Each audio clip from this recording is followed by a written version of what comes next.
Baik, kita ke Bumi Kenyalang dengan memfokuskan kemenangan Barisan Nasional di Melaka pada pilihan raya umum Dewan Undangan Negeri selain projek Jambatan Sungai Sarawak atasi kesesakan trafik sepanjang Kuching Samarahan Expressway.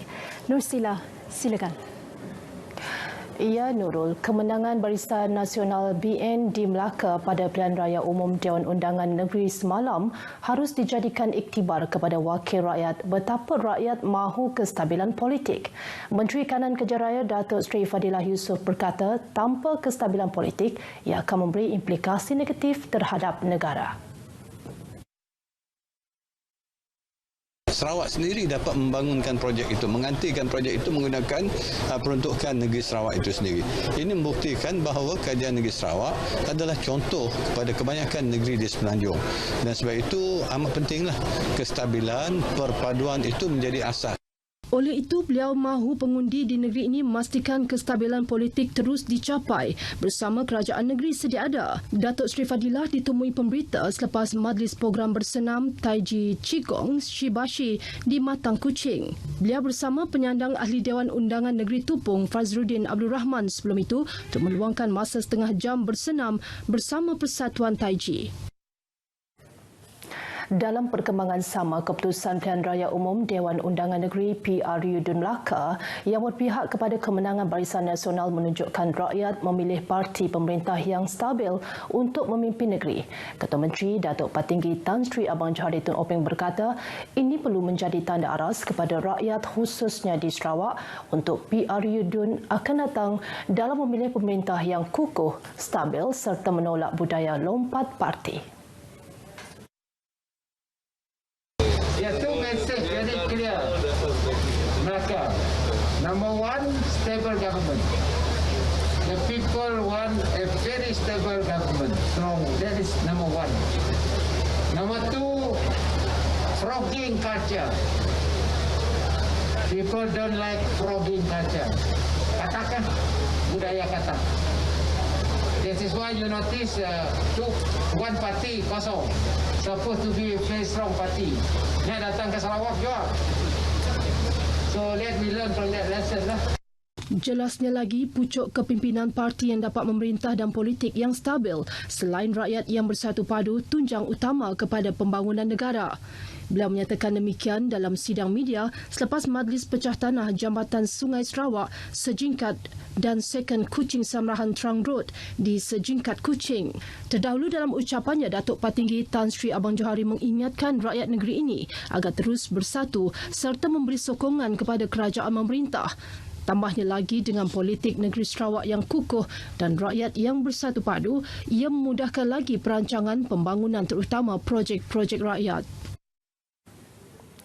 Sementara itu, pada majlis yang sama, projek Jambatan Sungai Sarawak Sejingkat dan Second Kuching Samarahan Trang Road bakal memberi kelegaan kepada penduduk di Samarahan, khususnya yang sebelum ini sentiasa berdepan dengan kesesakan trafik, terutama waktu puncak sepanjang Kuching Samarahan Expressway.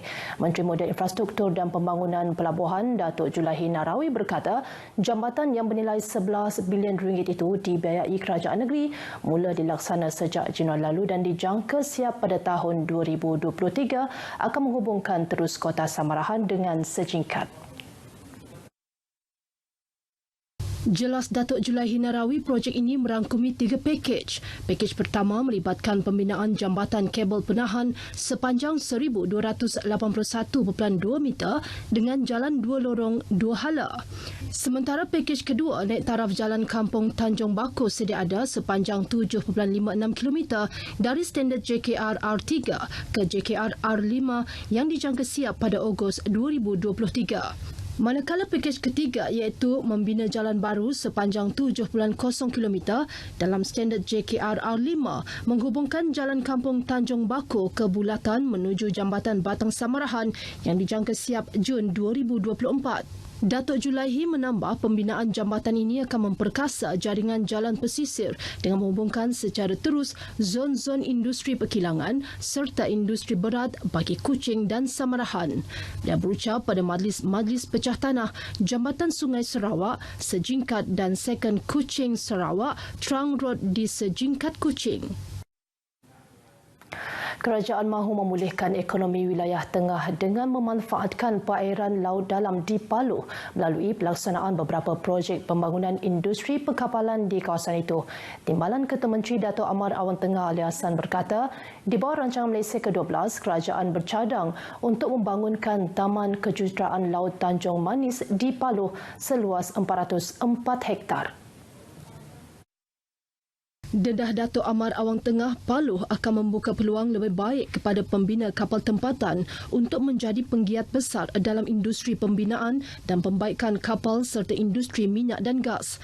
Ini termasuk untuk pelabur yang memerlukan kawasan tanah yang luas untuk membangunkan projek dengan kemudahan pelabuhan air dalam, dan Paluh pastinya sesuai dengan keperluan mereka. Selain di Paluh, industri perkapalan di kawasan Sibu juga turut diberi perhatian dengan kerja naik taraf estet perindustrian perkapalan rantau panjang fasa 1 yang bernilai lebih 11.7 juta ringgit kini sudah siap dibina. Beliau yang juga Menteri Perdagangan Antarabangsa dan Industri, Terminal Perindustrian dan Pembangunan Usahawan turut memberitahu atas permintaan Persatuan Limbungan Kapal Sibu, kementerian itu kini sedang menjalankan pembesaran rantau panjang fasa 2 dengan jangkaan siap pada penghujung tahun depan.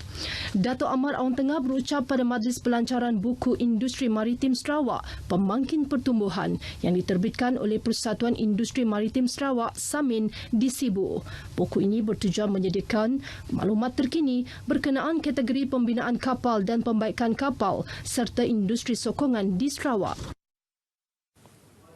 Golongan petani tempatan di negeri ini khususnya di bahagian Serian disaran supaya mempelajari teknik dan pengurusan pertanian terkini ke arah menembusi pasaran luar. Menteri Muda, Pemodenan Pertanian, Tanah Adat dan Pembangunan Wilayah Sarawak, Datuk Roland Sagah Wiin berkata, langkah ini bagi memastikan golongan ini dapat meningkatkan pendapatan masing-masing. Jelas Datuk Roland Sagah Wiin, kerajaan negeri telah mengambil beberapa inisiatif bagi membantu golongan ini supaya lebih aktif untuk menghasilkan produk yang berkualiti. Beliau berucap pada Majlis Penangguhan Program Agriculture Community Outreach AgriCorp, anjuran Jabatan Pertanian bahagian Serian di Serian. Tambahnya, penganjuran program AgriCorp yang disertai lebih 100 orang peserta ini bertujuan mengeratkan hubungan kerjasama antara golongan petani khususnya di kawasan pedalaman dengan Jabatan Pertanian Sarawak. Pada majlis sama, Datuk Roland turut menyempurnakan simbolik penyerahan anak benih tanaman durian dan nanas kepada para petani di sekitar kawasan Mongkos. Sekian perkembangan berita dari Sarawak. Kita kembali bersama Nurul di Angkasa Puri. Silakan Nurul.